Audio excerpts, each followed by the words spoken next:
What's up, everyone? Welcome back to my channel. Today I'm going to do something a little bit different, and this video is actually a hard one for me to make, but I think it's important because I think it will help a lot of people. One of the things that people often ask is, when is the right time to quit your 9-to-5 job? Now, this is going to be different for everybody. I can't answer that for you, but what I can do is share my story and how I decided to quit my 9-to-5 job. So let me give you a little bit of a backstory. So I want to share a little bit of my job history, and that will help you understand a little more of why I quit my job. So I actually came from the mortgage industry. I did home loans for people, and I loved that job because it gave me so much autonomy, and it was almost like it was running my own business. Obviously, I worked for another company, but when you're a loan officer, you have so much autonomy because you're building your book of business. So I really enjoyed that aspect of it. Then I met my husband, and he was also in the mortgage industry, and it was just an immediate connection. As soon as we met, I knew that he was the one. And we ended up getting married, and I got pregnant like very soon after we got married. And then my son Nicholas came along. And at that point, I decided that I wasn't going to work anymore.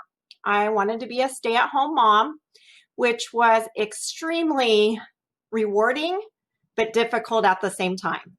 Anybody that's a stay-at-home mom understands the pain that I'm talking about, but I'm not saying that I didn't enjoy it, because I absolutely did, and I wouldn't trade it for the world. But I was a stay-at-home mom, and in 2008, the market took a big dive, and the whole mortgage industry fell apart. I wasn't working at this time, but my husband was. And he actually lost his job, and so we had no income coming in. At this point, he actually decided that he wanted to open a short sale business because he knew the mortgage industry very well, and I actually knew the mortgage industry very well too.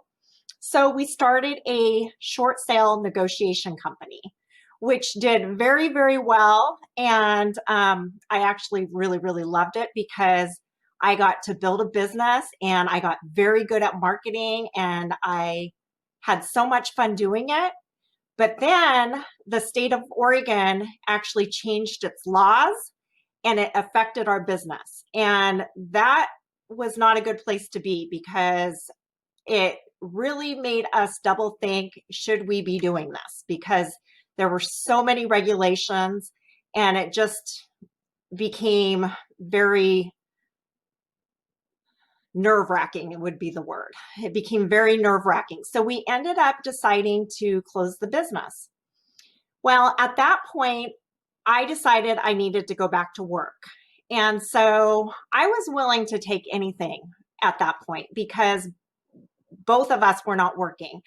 JB, my husband, was kind of dwindling down the business, and I decided to go ahead and get a job. Now, let me kind of back up a little bit. When I moved to my little hometown, there was a building off to the right-hand side of the highway. And that building was a little red barn looking building, and it always caught my eye when I would drive down the highway. And this was for years. For years, I saw this building, and I would always look up at it. And it was actually a veterinary hospital. Little did I know that that little veterinary hospital that was sitting up there on the side of the road, looking like a little barn, was going to change my life. They were actually hiring when I needed a job. And I decided to go ahead and go in there and apply. And they set me up for an interview, and I got the job. Now, they just expected that I was going to be okay with the pay. And when they told me how much the pay was going to be, my jaw dropped. I couldn't believe it. This little veterinary hospital offered me $9.25 an hour. Oh my gosh. I thought, am I really going to take this job for $9.25 an hour? But at that point, some money was better than no money. We didn't have a job. So I decided to go ahead and take it. So I took the job and I started working. And at the month review, the doctor called me into his office for my review. And he says to me, "What do you see would make my business better?" And I kind of looked at him and I'm like, do you really want to know? Because I saw so many things that could be changed in that office. They had no systems in place. In fact, they were still making appointments by the paper book, and I couldn't believe it. But they had a computer system that could do electronic appointment scheduling and everything, but nobody was using it. Nobody knew how. So I told him what I thought, and he's like, "Go ahead and make the changes." So I was like shocked that he was just going to let me go ahead and make all these changes. Because honestly, I was so new and I was just amazed that he was willing to let me do that. So I started looking at everything. I got their manual for their computer system out and I read it from the front cover to the back cover, and I really dug in deep and I figured out how I was going to change all of this. So I started making changes, and of course that rubbed everybody wrong. Nobody likes change. So they honestly didn't like me very much. You know, remember that I had only been there a month.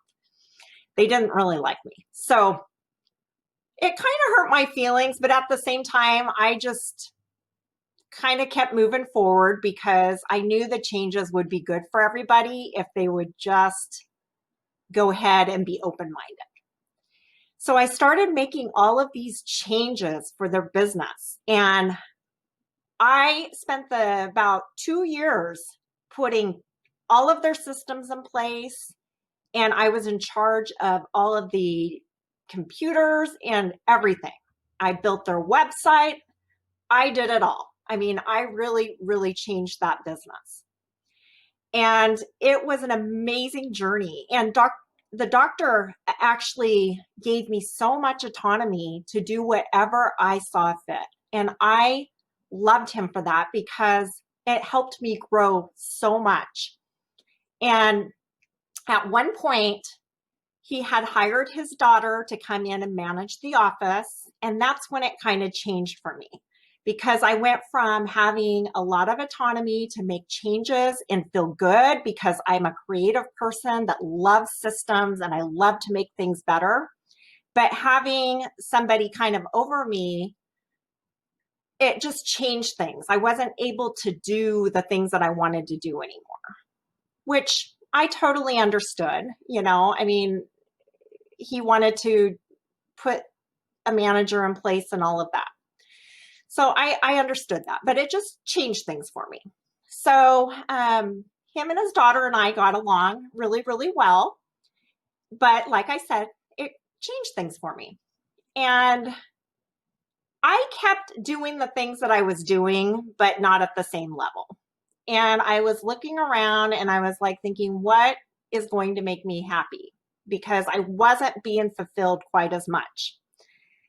So what my goal is to become a manager. And I wanted to be the practice manager. And at that point, they didn't have that position in place. They only had like a front office manager and a back office manager, and then Megan, which ran the office.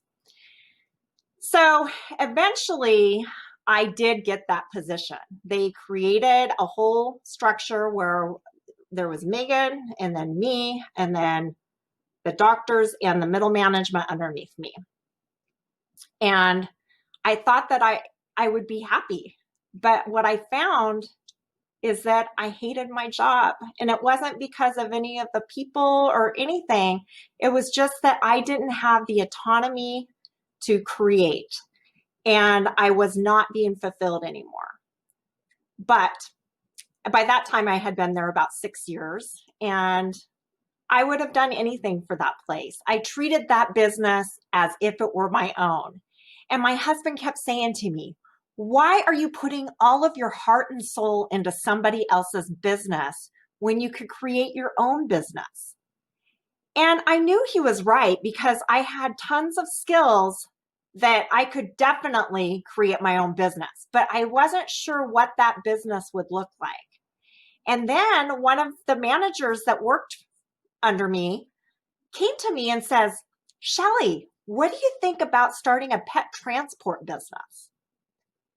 And I thought, well, that could be a viable business. We get so many requests, and that would be amazing because we can still work with animals.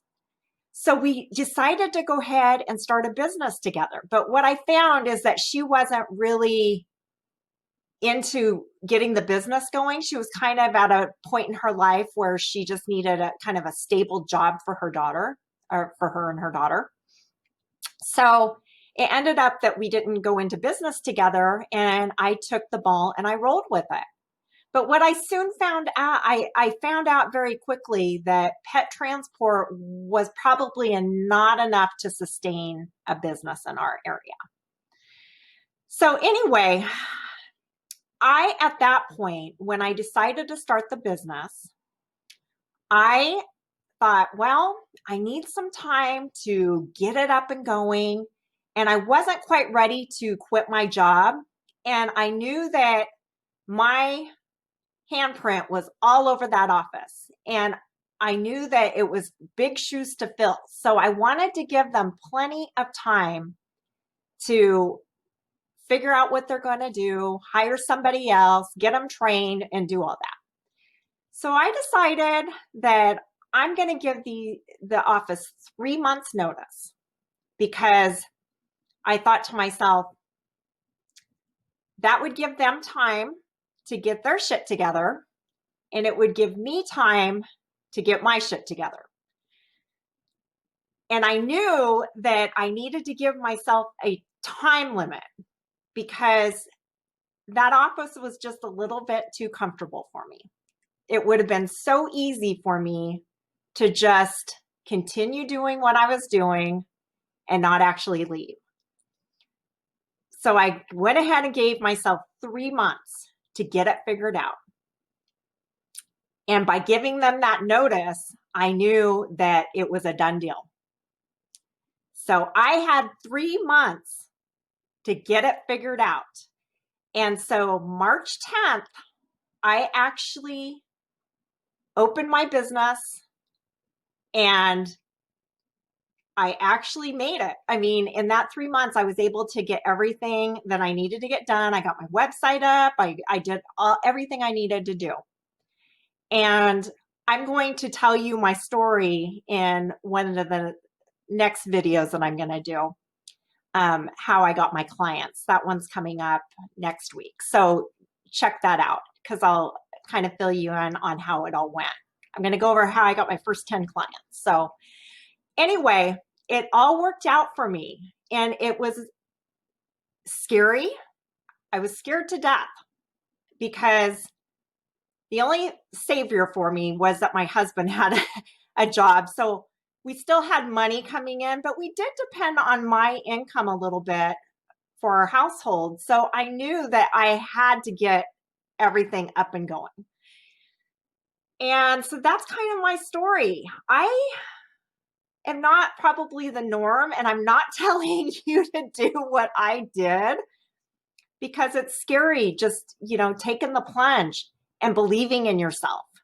But sometimes, in order to give your 110% to something like this, you have to light the fire under your butt a little to get you going. Because like I said, if you're too comfortable, then it's too easy just to kind of stay where you're at and maybe not give it your 110%.